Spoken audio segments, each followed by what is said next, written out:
is, so I'll put the wire and switch in, so I can turn them on. Okay, I know which one it is. The bad news is that's the one we're supposed to be doing first, so we will sort of call it, but one of them's going to be missing. Right, so we're going to start with the Resto Racing podium, and in third position, car number 32, Will Heslop. And 32, Will Heslop.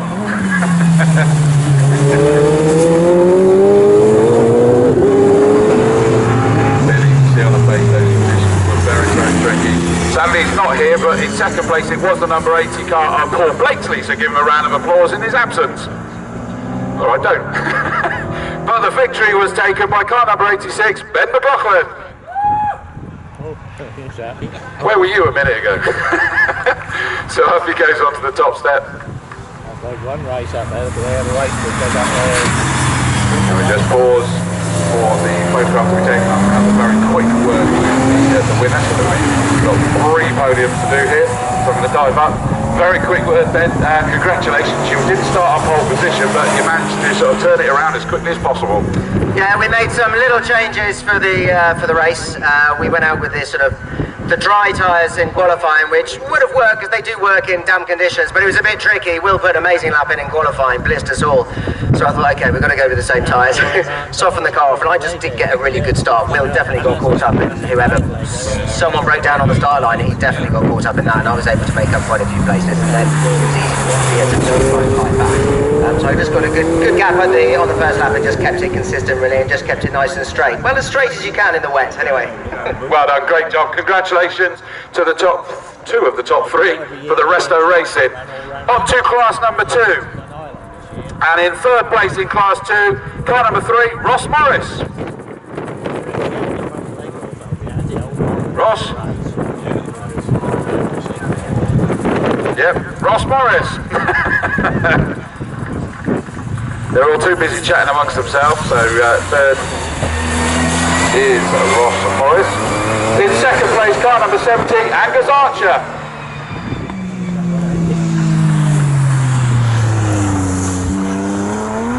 But a class 2 victory was taken by number 47, James Coleman.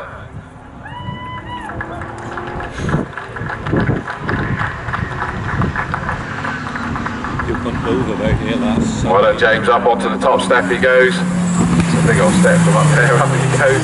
And the champagne, and we just pause for the photographs.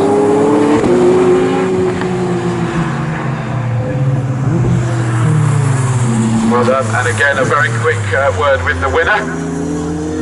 Hang on, where you going, James? Just a very quick word, I know you're delighted.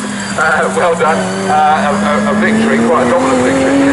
To be honest, on the team, you could see anything. So I just did the best I could, kept it clean, that was the main thing.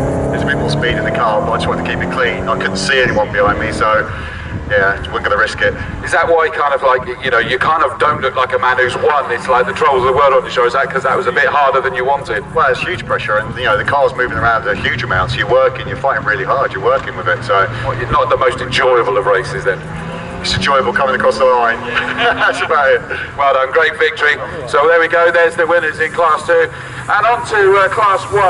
In third position on the last lap he took it, car number 14, Mark McAleer. Mark McAleer.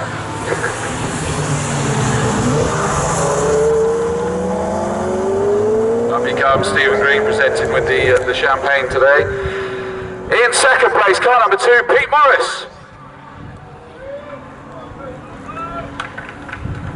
Normally when you want to hear them lovely things, you can't hear them going on, but definitely. But an incredibly dominant victory by car number 23, Simon Clark. Yeah, man. That's what I just said. Normally you can't hear them. No, that's right.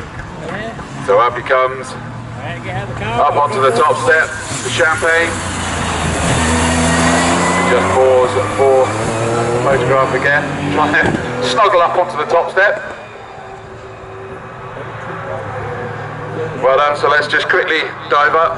I know which one I prefer. Simon, congratulations, what an incredible victory. I mean, that was just, you know, just pulling away lap after lap. Yeah, the car was great. Like, the team set up really well, and I kind of know every inch of tarmac around here. It's one of my favourites. So yeah, no, it went well, and I think the guys got involved in a bit of a battle, and that just led me to just crack on with that fire race. Really. Had a bit of fun with Pete at the start. That was about the only interesting bit, actually. It was quite interesting, but yeah, all good. Was it challenging to keep your focus, which of course in these conditions you need? No, the only thing that was challenging is I had the team hanging over the wall going, calm down, slow down. And I was thinking all the conditions were getting better, and I was worried I wouldn't get far.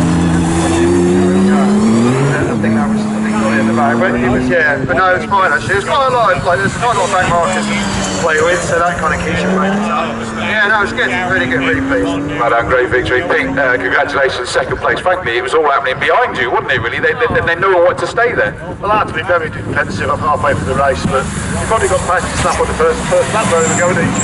We swapped places 3 times, but I was never going to live in the cavement, so they got a good sense of the car.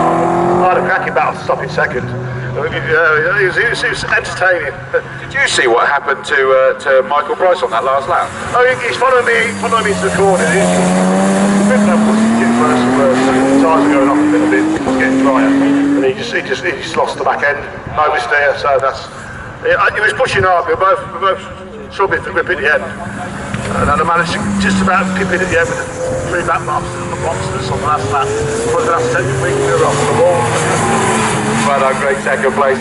And Mark, a nice thing to come through and get a podium position in the end. Yeah, over the moon with that really. I mean, this is the first day we've had with that car in the West, so it's been a bit of a learning curve, a bit of a test session really.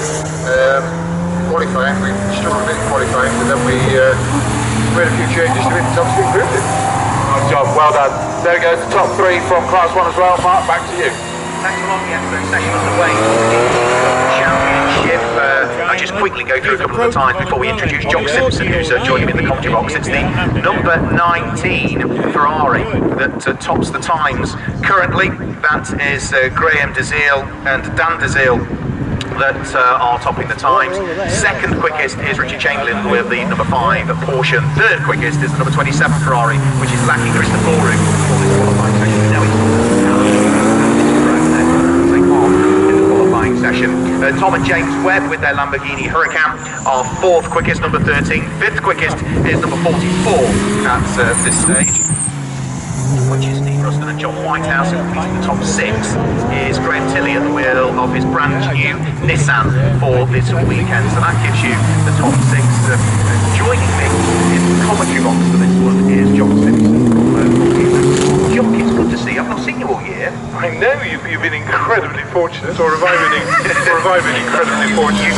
You've been fortunate, you've been avoiding me. It's good to see you, and looking forward to quite an interesting day's racing here, I think. Varying conditions, and 1 or 2 cars we're not quite sure where they are at the moment, and I think there's plenty of potential. It's been an interesting season really for GT Cup. Whilst I've not seen any rounds, I've sort of kept in touch with it. We've got lots of regular names returning. Richie Chamberlain, nice to see him back in the championship after a long rebuild on his car. The Webbs are back, but with a brand new car. Graham Tilley's got a brand new car. Brett Millage a brand new car. And it's great to talk to them, because particularly the Tom Webb car is now changed. So they didn't really like the traditions in Wales. They've repainted their clothes, so that's good. And so Tom's in the car today, and Big Rose in the car tomorrow. Oh, that's the plan. Are they going to keep us on our toes like they usually do? I'll wait till the grid assembles, and then we're sure. They've been renowned for doing that over the last few years. Getting a well done. Actually, I was just going to see if Chris is down there, whether he's seen whether anybody's risking going on to the sticks yet. I will have a little look, and certainly Mark, I can confirm it is going to be Tom today, because they can't tease us today because James isn't even here. Right, okay. I've not seen him. In the DeZiel Ferrari, I saw earlier that it was Graham that went out in the warm-up or the practice, so I'm going to suspect that he's the one that's out there now, and I just happened to overhear him saying that the car was lovely. Quite emotional, he said, oh yeah, it was lovely. I've just noticed Sam Randon's going onto the pit wall, so he's not out there in that Ginetta, which means it'll be Josh Jackson out in the number 21 car. Or actually, Brother Webb is indeed here in the end, so James is here now, so my theory that kept us confident is gone. What news also of the car that had problems in the free practice session? John Seal aquaplaning off in the Lamborghini Huracan with number 55, Jamie.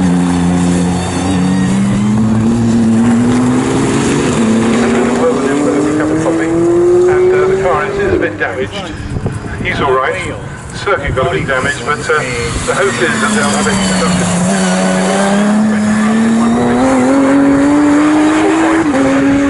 properly for tomorrow. Oh, fingers crossed then. So it was a bit of damage. He said he just floated off on a wet bit on the street. He was just a passenger. He had a bit of a fright. So they're working on it, and we might see it out this afternoon. We'll definitely see it out tomorrow. Oh, that's good news. What news, Chris Dawes? The other one that had an issue in that session, the 33 Porsche, Thomas Jennings, that sadly is still sat up on the jack in the garage here, but they're not looking like they're actually trying to get it sorted at the moment.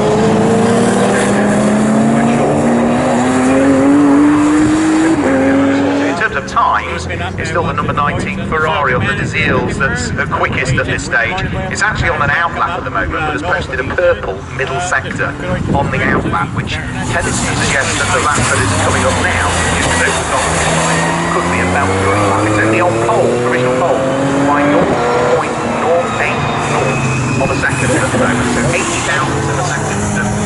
The Ferrari is just quicker than Richard Chamberlain. I'm not sure I'd really want to be in Richard's car on a slightly greasy circuit. And he's got a huge problem with mist in windscreen as well. Yes. That's a traditional Porsche problem, isn't it? Exactly right, yeah. And I mean, he was in the garage and I looked at him and I said, tell me it was not like that while you're out on the circuit. I couldn't even see through it from the outside. It was just horrific.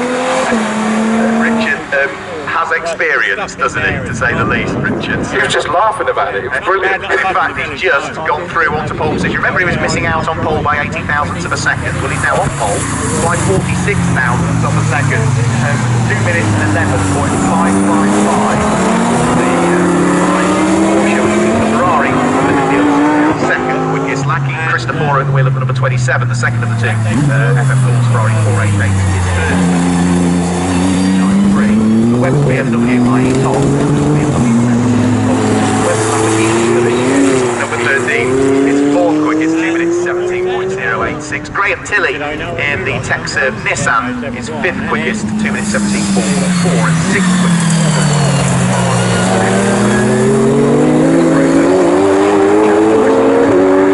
Update you about is that the entry list number 71 Dale Shelton in the Jeff Steele Racing BMW, it says it's the E36, really that's what he's normally been in, but he's actually out in the E46 this weekend, hence I said it looked rather different. And it sort of has not turned a wheel. I'm sure he said something like 10 years since that thing's turned a wheel, and so they're kind of using this as a live testing situation. It is tricky, especially in these conditions, because apparently you put your foot down and there's a slight pause, and then suddenly all eight suddenly open and it blasts off, and you're kind of whoa, hang on, it's a bit wet out here, and it's a real tricky one. Yesterday he also had a problem where the heat from the engine was coming into the roof scoop into his cockpit, and he actually got so hot in there that he went, oh, I need to come in because it's hot, and then suddenly he realised he was halfway down the pitch straight and the piston kicked in. He was sort of almost disillusioned by it all. I saw him pouring water over himself yesterday, getting out of the car, just looking. He was shattered. He was forgetting things. He got in and said, "Did you actually help me out of the car or something?" John has the same problem. 27 of Hamill is the checkered flag is out, and we've had the change for pole position again, because the number 19 FF Corsa Ferrari has gone back onto pole in the hands of the Dizils, whether it be Graham or Daniel, we haven't had confirmed as yet, but it's also on a flying lap this time through as well. Richard Chamberlain's already taken the checkered flag, so he's not going to head towards pole position. Del Shelton comes through at the Jeff Steele Racing 46 Beamer, and improves his time, his 12th quickest, but the other car to watch out for on this one, I would say, would be the Lamborghini on Tom Webb, because it has gone through the first and the second sectors quicker than it had previously done. If it was almost a second,